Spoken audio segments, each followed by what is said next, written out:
Picture this. It's a perfectly normal evening, and suddenly, it's violently interrupted.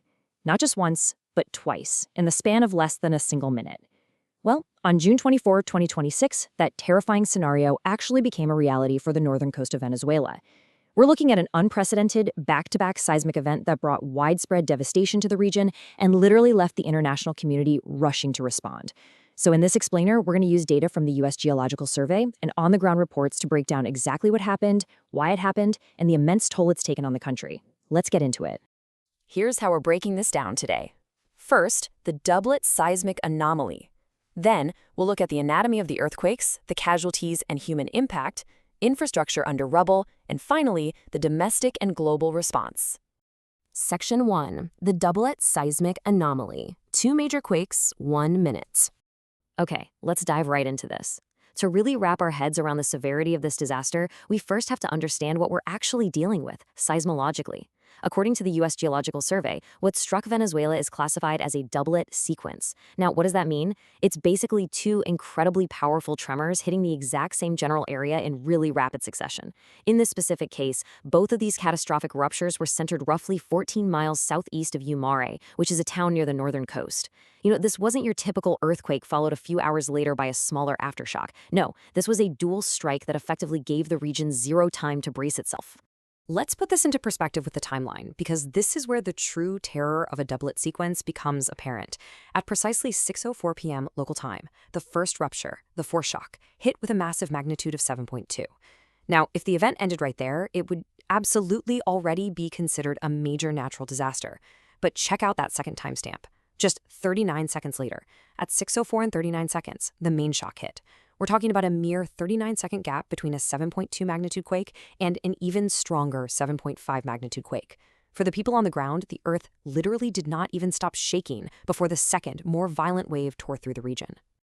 Section 2. Anatomy of the earthquakes. The tectonic trigger. So, when we compare the data from these 2 quakes, the escalating danger of those 39 seconds is just mind-blowing. First, we have the foreshock. It was a magnitude 7.2, originating at a depth of about 12.6 miles, with its epicenter located just west of Morone. Now contrast that with the main shock. Not only did the magnitude increase to 7.5, but the depth actually halved to just 6 miles below the surface, and the epicenter shifted slightly to the southwest of Morone. Actually, that shallower depth, it's absolutely crucial, because that 7.5 main shock was so much closer to the surface, its destructive energy had far less earth to travel through before impacting cities and towns. It significantly amplified the surface destruction. So, what's the actual geological culprit here? Well, the USGS has attributed this devastating doublet event to shallow strike-slip faulting. This occurred right near the highly volatile complex plate boundary where the Caribbean and South American tectonic plates meet and grind against one another. It's kind of like a giant pressure cooker. The immense pressure built up by the interaction of these massive continental plates finally just snapped, resulting in this rapid-fire release of seismic energy. Section 3. Casualties and human impact.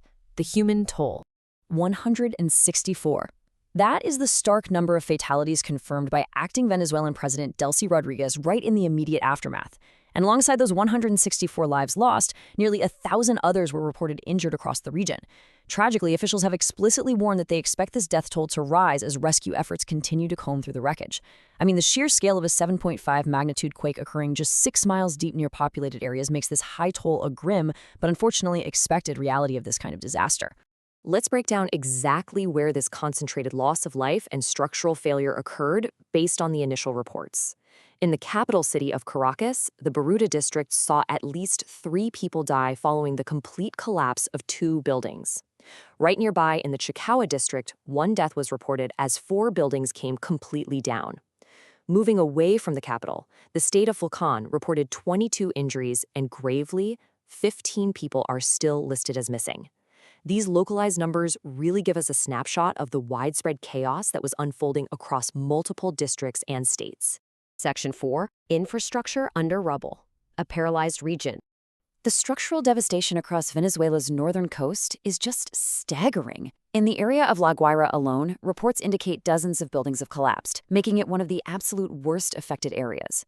And because of this widespread damage, normal everyday life has entirely frozen. The key infrastructural impacts are massive. The Simone Bolivar International Airport had to be closed until further notice due to sustained damage. Rail services, along with pretty much all other non-essential activities, have been temporarily suspended. Plus, school classes have been canceled nationwide for the remainder of the week. The country's primary transportation and educational arteries have just been severed. Picture the immediate wake of this double shock. The environment transformed into this frantic, terrifying race against time. Reports were detailing scenes of fire crews and emergency workers in Caracas tirelessly searching through the heavy concrete rubble of collapsed buildings as night fell. Imagine the sheer difficulty of that. Navigating a shattered city grid, dealing with nearly 1,000 injuries, and trying to pull survivors from underneath completely collapsed structures in the dark. It is a monumental challenge for the first responders on the ground. Section 5. Domestic and Global Response. Mobilizing aid. So how do you even begin to respond to something like this? Well, the procedural steps initiated by the government were rapid. Step 1, acting President Rodriguez officially declared a state of emergency, which is a necessary legal move to free up domestic resources. Step 2, fully acknowledging the scale of the destruction, the Venezuelan government formally requested funds from multilateral organizations to support the massive recovery efforts they're going to need. And Step 3, international task forces have actively begun deploying to the region to help fill in the logistical and medical gaps. And that international mobilization has brought swift pledges of assistance from all across the hemisphere. The United States quickly deployed a disaster assistance team and a task force designed to coordinate the delivery of search and rescue units, medical supplies, and humanitarian aid. U.S. President Donald Trump stated he has instructed all government agencies to move quickly to assist Venezuela. But the aid isn't just limited to the U.S. Other regional leaders have stepped forward as well.